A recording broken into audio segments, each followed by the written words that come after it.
কবিতাৰ শিৰোনাম চকু পানী। কবি ময়ূৰিকা বৰা। আবৃত্তি গাৰ্গী সোণোৱাল। হেই, আজি তোমাৰ শুভ জন্মদিন। উপহাৰ হিচাপে কিনো দিম তোমাক? মোৰ হাতখন যে আজি তেনেই উৰম।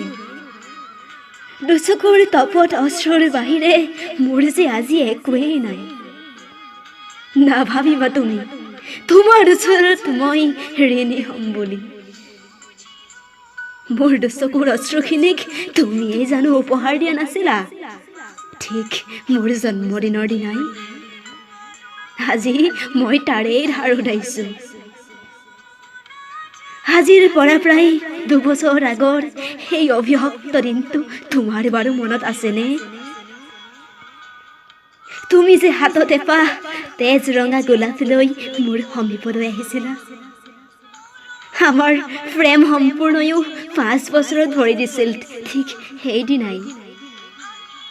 তোমাৰ দুটি ওঠৰ সেই মিচিকিয়া হাঁহিটো যে হঠাতেই ম্লান হৈ গ'ল। ক'ত হেৰাই গ'লা তুমি? জীৱন ভাতৰ লগৰী হোৱাৰ সপোন দেখাই তোমাৰ গতি যে স্তব্ধ হৈ গ'ল।